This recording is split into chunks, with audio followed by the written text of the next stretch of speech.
Hello, everybody. My name is Ryan Koki of the Seahawk Recap Show, and welcome to another off-season video. Today, it's mock draft number 2 for your Seattle Seahawks for the 2026 draft, NFL draft that's coming up pretty darn soon. Without me rambling on too much more in the intro, let's get into the Seahawks mock draft 2.0 for 2026. If you guys like this video, please consider giving it a like. It lets me know if I'm doing a good job with these videos or not.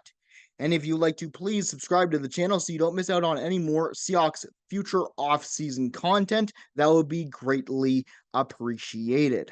So, just like last week, we get into the Seahawks positions of need plus their draft order. And after last week's first mock draft, I decided to change up the positions of need for this draft in particular. So, edge is my first position of need, running back is my second, cornerback is my third, safety is my fourth, and guard is my fifth. Now, for the draft order, the Seahawks have first round pick, 32nd overall. They have a second round pick, 64 overall. They have a third round pick, number 96 overall, and a sixth round pick, number 188 overall. And last week, I decided not to do any trades during that mock draft, but today I am thinking that John Schneider is going to trade down. He's going to trade out of the first round and get some more draft capital because honestly, unless he's taking a corner, unless the Seahawks do take a corner in the first round, that's the only reason why I see the Seahawks even taking pick number 32 and making a selection. So, with that in mind, I went through who doesn't have a first round pick in 2026 and thinking of teams that would probably like one. And I landed on the Falcons here. So the Seahawks will trade the first round pick, number 32, to the Falcons for a second round pick, number 48 overall, and a 2027 third round pick. Now, you're probably wondering why the Falcons would want to do this. Well, they don't have their first round pick. They traded it away last year to the Rams to get an edge rusher in, I believe his name is Jeremy Pierce Jr., and they didn't really do well this season. They really I think they're regretting getting rid of their first round pick last year, and I think they would want one this year. And with Seattle wanting to potentially trade down and get more draft capital, they're a perfect target. So they trade away the second round pick that they have and a 2027 third round pick. And reason why it's a third round pick in 2027 is I believe the Seahawks can fill in their draft in their needs from this draft at edge, running back, and safety in this draft with the 4 picks that they'll have. So when you go into 2027, then you have the most picks in the draft, in that draft, and you can even start throwing picks around next year in trade deadlines and things like that next year, like we did this year when we got Rashid Shaheed. So I think this is a pretty decent trade. So, as we get to the first pick for this mock draft today, I took an edge rusher, the one out of Missouri, Zion Young. I think this would be one of the best fits for this Seattle edge rush group. He's an explosive edge rusher in his combine draft profile. Young primarily is an edge setter against the run. However, he has an explosive power on the inside with his power rush move that he can easily use to get to the quarterback if needed. And that's a very good thing. I think with you losing Boya Mafe, you need another edge rusher. Why not get one of the best edge rushers in the class in Zion Young from Missouri?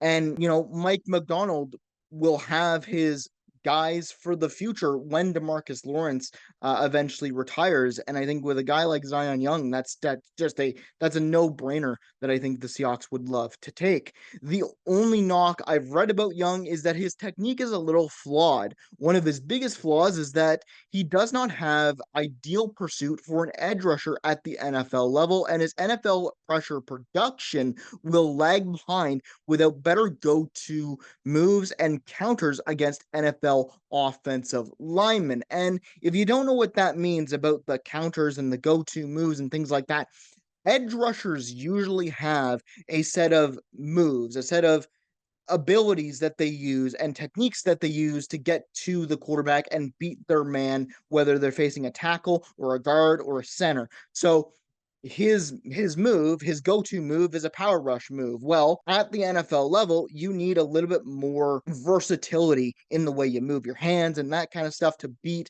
NFL caliber offensive linemen. So if that's one of his biggest flaws, if those are some of his biggest flaws, that his production rate will go down, I'm thinking that with a coaching staff that Mike Macdonald has, with the DC and Aiden Durd, who was a D lines coach before he got picked up for the defensive coordinator position for Mike Macdonald, taking a guy like Zion Young, who has that built-in ability to be a fantastic edge-setting rusher, is a perfect time and a perfect fit for this scheme. And I think he'll learn a lot if Zion Young goes to Seattle to just work on his technical makeup. As we move on to the second round pick, number 64 overall, I took running back Mike Washington Jr. I think this is where John Schneider and Mike Macdonald will take their running back in the second or third round of this draft, because they need a guy to replace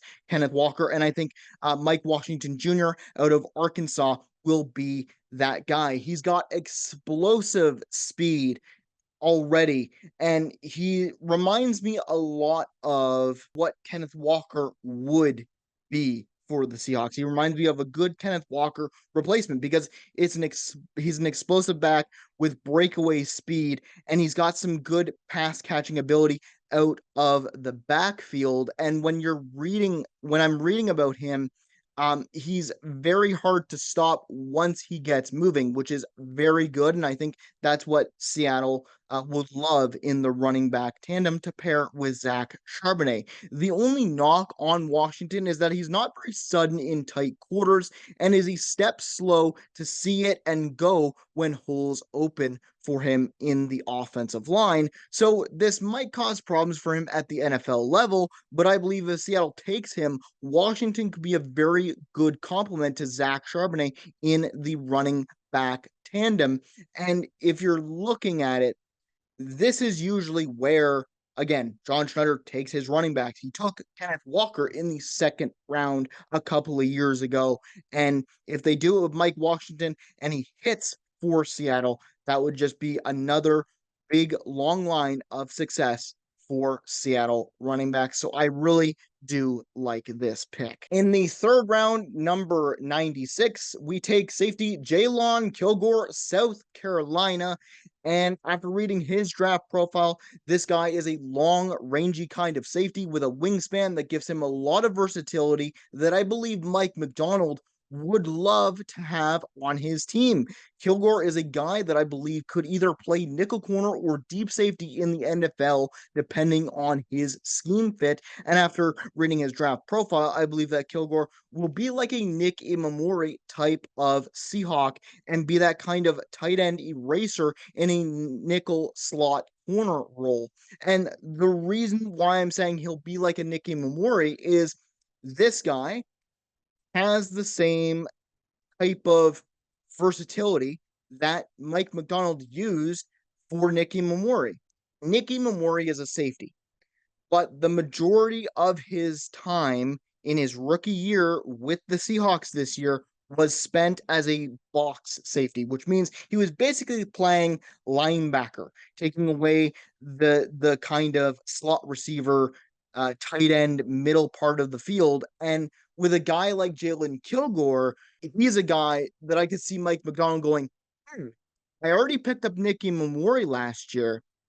This guy can be the same type of gadget kind of player where he has so much versatility in either playing in a corner role or he can play a deep safety role. That is very valuable. And I think with him and Nicky Mamori in the Seahawks system, that will be a very fun experiment for this defense. The only knock on Kilgore is that he may be suited more as a deep safety role, probably as a strong safety rather than a nickel corner due to his play speed and transitional game not being up to the standard of an NFL nickel corner. So you take Kilgore, and if he doesn't work out as a nickel corner, oh well, you move him to strong safety to play alongside of Julian Love. That's completely fine. That's why I think that if Jalen Kilgore makes it to the third round, you pick him up immediately because he fits a book. He fits a, a need that you need. You know, you lost Kobe Bryant this free agency, and you lost Reek Woolen this free agency. You've got two holes here in your defense on the back end and in the secondary. You take a guy like Jalen Kilgore, you plug him in either as a deep safety or a nickel corner, and you kind of solve your problem with a longer rangy kind of player out of South Carolina as well, where Nicky Mamori was taken last year. In the sixth round, for the last pick in this mock draft, I decided to take a corner out of Toledo in Adrian Fuller with the 188 pick overall. And from reading his draft profile, Fuller is described as a press corner type of player who has ideal size and strength to compete at the NFL level. Along with his ability to read the receiver's eyes and attack their hands with timing, he can beat up the catching space when he's in position. And that's a very good thing. That means that if he gets into position, he'll be able to make some breakup passes. He's not afraid to go up and contest on some of the contested balls. He has good instincts for a player that can read the receiver's hands, and that can contribute really well to the NFL. Plus, he's got good size and strength for a corner at his position. However, the knock on Fuller is that his lack of makeup speed and tackling abilities could be a problem at the NFL level. Fuller might need the scheme to do some of the coverage work for him. Cover two and deep coverages allow for the best use of Fuller's size and length. So that just tells me that if the Seahawks do take Fuller, which I believe Adrian Fuller is a guy that I could see John Schneider going, "Oh, it's the sixth round, just take him," because he's got good size, he's got good strength, he's got good anticipation skills when he's in position. We just need to work out where he fits in our scheme. And I think Mike McDonald is very skilled at doing that. Again, there's guys on this team, like Ty Okada, for example, who had very good productive seasons. And we always thought he was just a backup. Well, a guy like Adrian Fuller, if he falls to the sixth round where he's projected to be, he's either a sixth round pick or a seventh round pick on his draft profile, then this guy is a pretty darn decent low risk pick for the Seattle Seahawks to take. Anyways, that is it for this mock draft video. Let me know your thoughts in the comments section down below. Do you agree with my picks? Let me know. I would like to know your thoughts in the comments section down below. All of these guys, all of these prospects that I picked today were in the top 30 visits for the Seattle Seahawks. So these guys have already visited Seattle and interviewed with them during this draft process. We'll see if any of them begin to become Seahawks and get drafted by the Seahawks when it comes to the draft. Anyways, take care of yourselves. Go Hawks, go! And I'll see you in the next video.